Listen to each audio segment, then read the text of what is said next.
अध्यक्ष जयधन हंसदा जी, पूर्व सांसद प्रतिनिधि आशीष तिवारी जी, हमारे बीच अफजलपुर और कृष्णपुर के दोनों प्राक्तन मुखिया साहब, हमारे कृष्णपुर के पूर्व मुखिया रूपलाल जी, वर्तमान मुखिया साहब दिलीप जी, हमारे साथ केंद्रीय कमेटी सदस्य जहांगीर जी, झारखंड मुक्ति मोर्चा के वरिष्ठ नेता अनंत जी, सुधीर जी, नुनुराम जी और पीछे बैठे हुए तमाम नेता और सामने बैठे हुए झारखंड मुक्ति मोर्चा संगठन और पार्टी के मालिक, मैं सबको अपने तरफ से जोहार करता हूं, नमस्कार करता हूं, धन्यवाद देता हूं। साथी, आपको पता होगा कि आज दोनों गठबंधन के बीच में लड़ाई है। एक तरफ इंडिया गठबंधन और दूसरे तरफ एनडीए गठबंधन। एक तरफ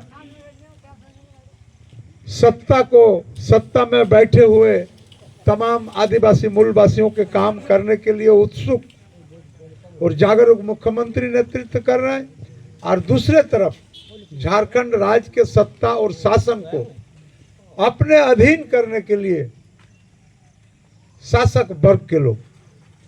आपके मन में यह प्रश्न होगा कि स्पीकर साहब कैसे ही बात बोल रहे हैं। मैं आपको बताना चाहता हूं कि भारतीय जनता पार्टी एक नंबर सत्ता ललुप पार्टी है। ये बगैर सत्ता का रह नहीं सकता है। और राज्य में भट्टाचार्य जी बोले कई राज्य में इनका शासन है, लेकिन इसमें भी इनका मन नहीं भरता है। उनका इच्छा कि सारे राज्य में मेरा ही शासन चले, यानी सूर्य उगे हमारा ही शासन में और सूर्य डूबे भी मेरे ही शासन में। इस तरह दिमाग वाला पार्टी ये भारतीय जनता पार्टी है। और झारखंड राज्य को अपने हाथ में लेने के लिए ये लोग ज्यादा उत्साहित है। आप बताइए किस लिए उत्साहित है? आप सारे लोग जानते हैं कि झारखंड एक रत्न गर्भा धरित्री है, एक राज है जिसमें लोहा, तांबा, अभ्र, बालू, पत्थर, पेड़ पौधा सारा चीज है। आर्थिक रूप से ये खनिज प्रदेश बहुत ही महत्वपूर्ण है। इसीलिए आज इस राज्य का सत्ता अपने हाथ में लेना चाहता है। कारण इस पूंजीपति वर्ग ने बहुत चाहा झारखंड को लूटने के लिए, लेकिन आदरणीय मुख्यमंत्री हेमंत सोरेन जी इस राज्य को लूटने नहीं दिया। आपको पता होगा पिछले समय में ये लोग एसपीटी एक्ट को भी छेड़छाड़ कर रहा था। एसपीटी एक्ट जो हमारा जमीन बचाने का, चाहे आदिवासी हो चाहे मूलवासी हो, सुरक्षा कवच के रूप में था, जो सिद्धू कानू चांद भैरव के आंदोलन से कानून बना था, उसको भी ये लोग निरस्त करने जा रहा था। जब सदन से लेकर सड़क पर जनताओं ने इसका आंदोलन किया, ये पीछे आया। उसके पीछे क्या कारण था साथी?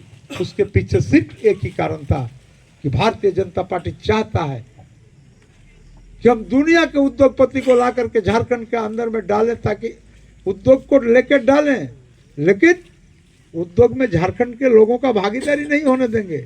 आप मत सोच लीजिए उद्योग लाएगा तो नौकरी देगा। एक भी मैनुअल वर्क्स नहीं होगा, आदमियों से काम नहीं कराएगा, सारा काम मैकेनिकल होगा, मशीनों से काम होगा। हम लोगों ने इसका विरोध किया।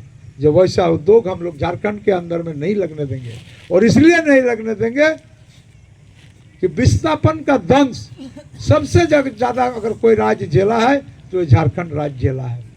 अब आज भी देख रहे हैं आपके बगल में हमारा चुचुड़बिल, सुल्तानपुर, कास्ता, पोड़ियारपुर, खड़ीकाबाद, सब जगह कोलियारी है। लोगों ने कोयला उठा के चला गया, गड्ढा आपके तकदीर में छोड़ के चला गया।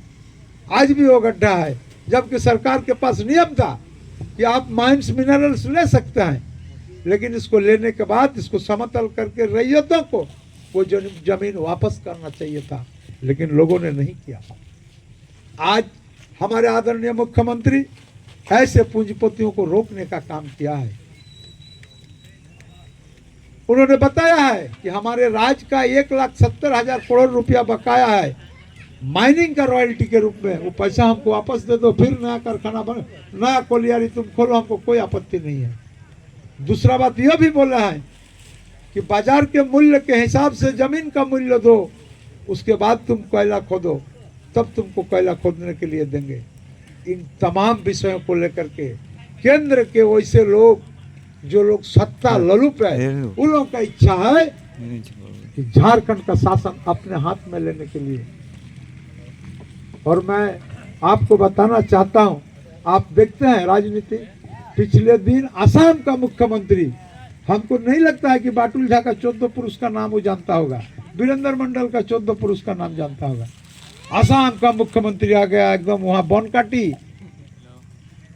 बनकाटी आकर के उनको उठाने का काम किया। अरे तुम्हारा बाप का क्या गया, 2-4 सीट नहीं जीतेगा तो क्या फर्क पड़ता है। लेकिन देखिए वो लोग